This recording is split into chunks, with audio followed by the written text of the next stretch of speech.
Welcome to Macroeconomics. We're going to be talking about GDP and money. But what is GDP? GDP is all final goods and services produced in a set amount of time. But what is a final product? A final product is basically a product that is ready to be sold and purchased by consumers. Another way to measure GDP is by seeing how much things are spent, because goods and services are always purchased by other people. This equation that I'm displaying may seem complex, but basically it's just summarizing who spends on what. So there is consumers, investors, governments, and net exports. How do we check the flow of money? I will first be drawing the consumer and government aspect of GDP. So we have households, which is us as consumers, and firms that produce our stuff. As households, we give resources such as land of natural resources, labor, and capital. In addition, we also have entrepreneurs who combines all the three other resources of land, labor, and capital into making it more cost efficient to give to firms through their innovation. Firms buy this resource from us. However, we in turn also buy goods and services from firms, making this cyclical graph. Now we're adding another letter. So instead of just the letter C, now we have government, G.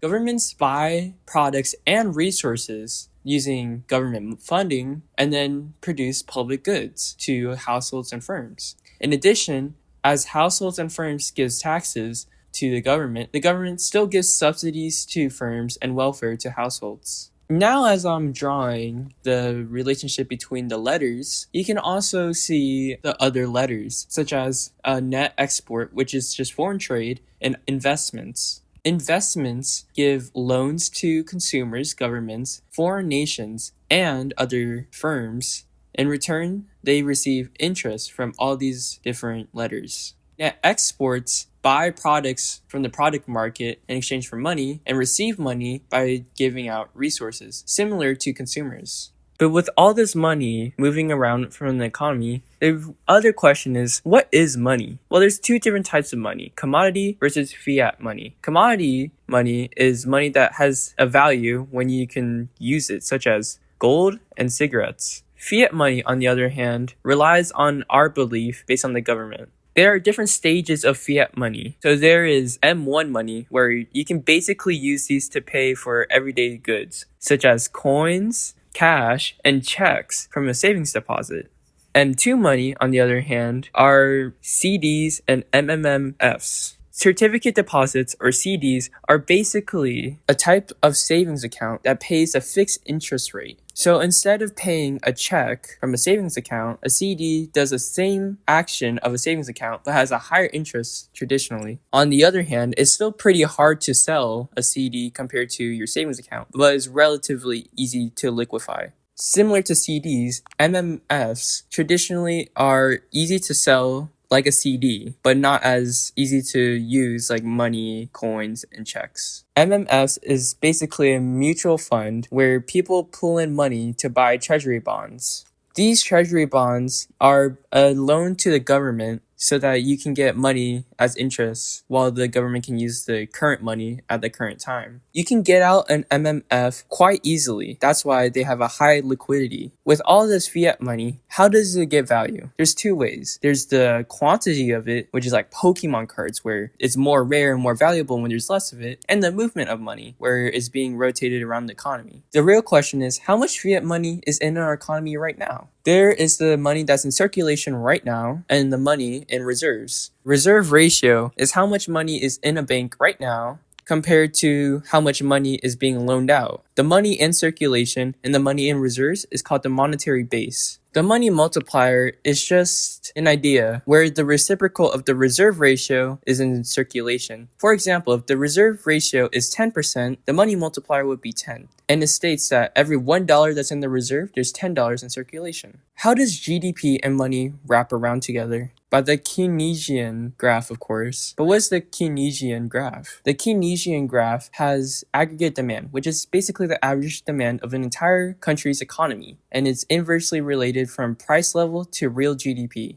The light blue graph is supposed to be short-run aggregate supply, but I was too stupid to write supply. I mean, the long-run aggregate supply curve is a vertical line. But why is the demand curve downwards? One is the wealth effect, where that when price levels decrease, the value of money is perceived as more, meaning that more people will buy more stuff. Second is the exchange rate, where that when there is lower prices, it will cost less to export things out of your country, meaning that there will be more products out in the sea, giving more demand. And last is the interest rate. Why would the interest rate change aggregate demand? First, interest rate gives more savings due to needing less money to purchase stuff. More savings in the banks means more loans that can be dished out to investment firms. And more loans equals lower interest. The graph shown is how the supply of money in reserves is positively sloped from quantity of money to real interest, while the demand is a downward slope of real interest to quantity of money. The reason why short-run aggregate supply is upwards is that as price level rises, there is more money to accounting costs, which are the fixed costs and variable costs. But in the long run, as the aggregate supply goes forward, fixed costs will turn into variable costs, meaning that even if you had more money to spend on costs, it will still take exponentially more money to produce things. And there's only limited capital and machines to produce such goods. What are ways to shift the aggregate demand? The first way is to change the exchange rate between different currencies, which will either improve or discourage foreign trade. In addition, changes in foreign income will affect the demand of the foreign country. The government can also change their direct spending, changing how much demand the government requires. Investments are affected by interest changes or their expectations. Consumers are affected by tax cuts, changes in wealth, expectations, and their emotions. Instead of me just saying terms, let's see an actual